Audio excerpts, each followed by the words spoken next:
પેટા ચૂંટણીની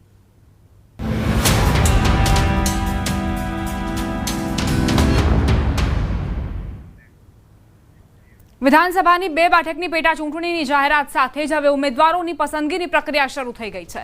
આ સાથે જ વરસાદી માહોલમાં ગુજરાતમાં રાજકીય ગરમાવો આવ્યો છે।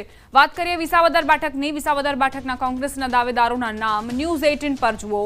ન્યૂઝ 18 પર દાવેદારો અંગે એક્સક્લુઝિવ માહિતી। કરશન વડોદરિયા જેવો 2022માં વિસાવદર વિધાનસભાની ચૂંટણી લડ્યા હતા। ભરત વિરડિયા જેવો જિલ્લા કોંગ્રેસ ઉપપ્રમુખ છે। ભાવેશ ત્રાપસિયા ભેંસાણ તાલુકા સભ્ય। નીતિન રાણપરિયા ભેંસાણ તાલુકા પ્રમુખ। તો આ એવા નામો છે જેની ઉપર કોંગ્રેસ મહોર મારી શકે છે। ન્યૂઝ 18 પર આપ આ દાવેદારોના નામ જોઈ રહ્યા છો। કરશન વડોદરિયા જેઓ 2022માં વિસાવદર વિધાનસભાની ચૂંટણી લડ્યા હતા। ભરત વિરડિયા પણ રેસમાં આગળ છે જેઓ જિલ્લા કોંગ્રેસ ઉપપ્રમુખ છે। ભાવેશ ત્રાપસિયા ભેંસાણ તાલુકાના સભ્ય। તો નીતિન રાણપરિયા જે ભેંસાણ તાલુકા પ્રમુખ છે। તો આ 4 નામ અત્યારે રેસમાં સૌથી આગળ જોવા મળી રહ્યા છે। વિસાવદરની બેઠકને લઈને કોંગ્રેસે પહેલેથી જ એડીચોટીનું જોર લગાવ્યું છે। શક્તિસિંહ ગોહિલ કહી ચૂક્યા છે કે આ વખતની ચૂંટણીમાં કોંગ્રેસ કોઈ પણ કસર નહીં છોડે। વિસાવદરની બેઠક કબજે કરવા માટે આમ આદમી પાર્ટી પણ મેદાનમાં છે અને સાથે જ ગોપાલ ઇટાલિયાએ પણ દાવો કર્યો છે કે વિસાવદર બેઠક તે આમ આદમી પાર્ટી કબજે કરશે। હવે ભાજપ કોંગ્રેસ અને આમ આદમી પાર્ટી વચ્ચે આખરે કોણ બાજી મારે છે તે જોવું પડશે। વિધાનસભાની પેટા ચૂંટણીને લઈને ગરમાવો વધ્યો છે। ચોમાસાની એન્ટ્રી થવાની છે પરંતુ તે વચ્ચે ચૂંટણીનો ગરમાવો। ચૂંટણી પંચ બધા મીડિયા મિત્રોની આ પ્રેસ બ્રીફિંગ માટે આવકાર કરીને જે ગ્રામ પંચાયતની ઇલેક્શન બાબતમાં મુખ્ય જાહેરાતો કરવાનું છે।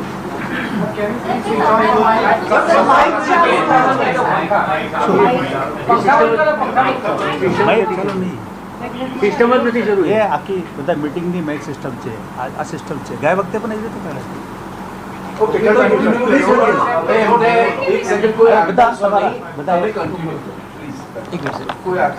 ઓકે।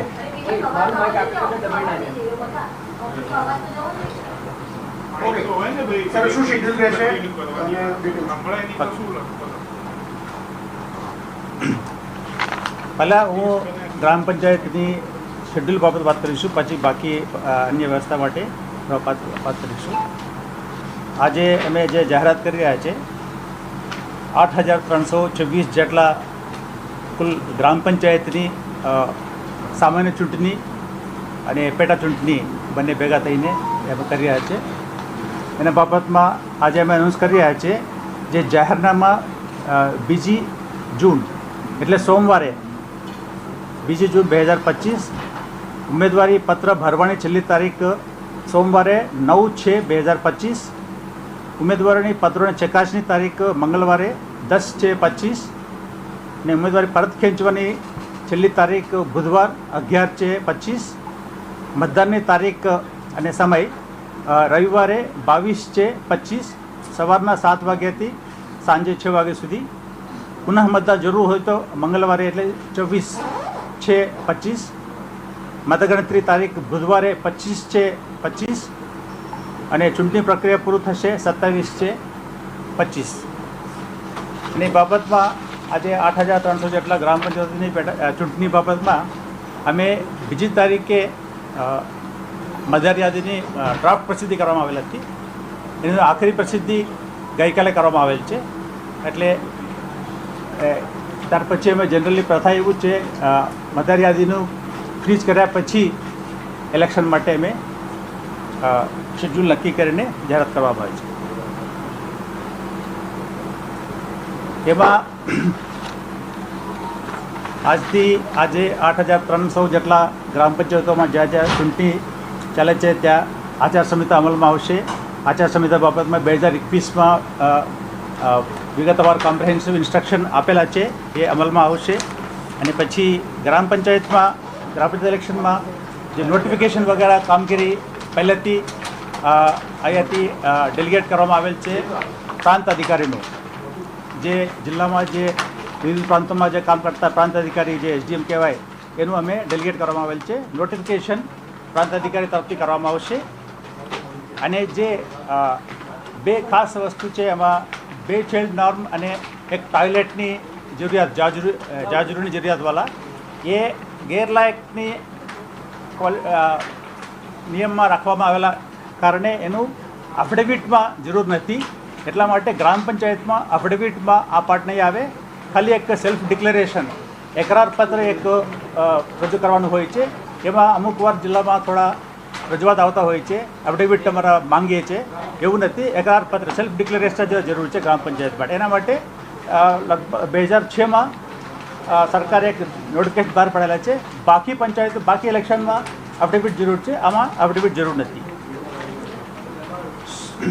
અને જે ખર્ચની બાબત હોય તો ગ્રામ પંચાયતમાં જુદા જુદા વાર્ડની સંખ્યાના હિસાબે એ ખર્ચની જે એક્સપેન્ડિચર ઇલેક્શન એક્સપેન્ડિચરની બાબતમાં નિયમો નક્કી કરેલા છે. એમાં 12 વોર્ડ સુધી ગ્રામ પંચાયત હોય તો એમાં સરપંચની ચૂંટણીમાં 15,000 ખર્ચ કરી શકે.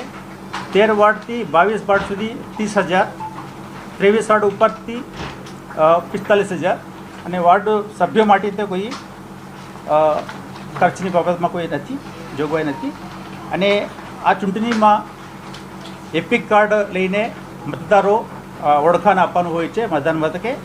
જેની પાસે એપિક કાર્ડ ના હોય, રાજ્ય ચૂંટણી પંચે 14 જે ઓળખાણ પ્રસ્તાવિત કરવા માટે જે નક્કી કરેલા છે એ જે 14 છે એ હમણાં તમને યાદી આપીશું.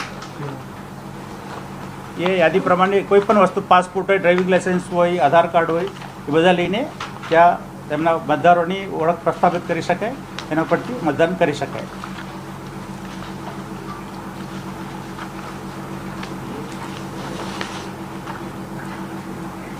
ફોટો સાથેના પાસપોર્ટ, ફોટો સાથેના ડ્રાઇવિંગ લાઇસન્સ, ફોટો સાથેના પેન કાર્ડ, રાજ્ય સરકાર, કેન્દ્ર સરકાર, જાહેર સંસ્થાઓ દ્વારા આપવામાં આવેલા ફોટો સાથેના ઓળખ કાર્ડ, પબ્લિક સેક્ટર બેન્કો, પોસ્ટ ઓફિસ તરફથી આપવામાં આવતી ફોટો સાથેના પાસબુક, અનુસૂચિત જાતિ, અનુસૂચિત જનજાતિ, પછાત વર્ગના સક્ષમ અધિકારીનો ફોટો સાથેના પ્રમાણપત્ર, ફોટો સાથેના પેન્શન પ્રમાણપત્ર જેવા માજી સૈનિકોની pension book, pension payment order, માજી સૈનિકોની વિધવા આશ્રિતત્વના પ્રમાણપત્રો, મોટી ઉંમરના વ્યક્તિઓના પેન્શન માટે ઓર્ડર વગેરે.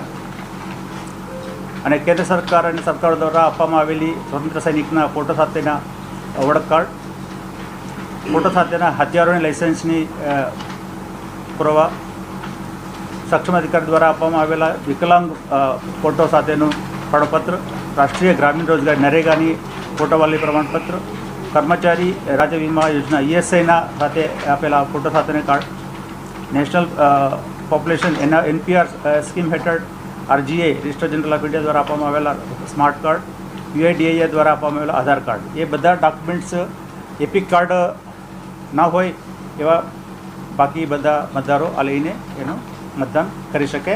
અને આ ઇલેક્શન છે ગ્રામ પંચાયતની ઇલેક્શન પાર્ટી બેસિસ નથી, નોન પાર્ટી બેસિસમાં થાય છે અને બેલેટ પેપરથી થાય છે. બેલેટ પેપર અને બેલેટ બોક્સીસ આ ખાસ છે. બાકી ચૂંટણીઓ અમે ઇલેક્ટ્રોનિક EVMથી કરવામાં આવે છે, પરંતુ ગ્રામ પંચાયતની અમે બેલેટ પેપરથી કરીએ છીએ. સામાન્ય રૂટીન કેટલી પંચાયત પેટા વિભાજનથી નવી કેટલી પડી ને મધ્ય સત્ર 4,800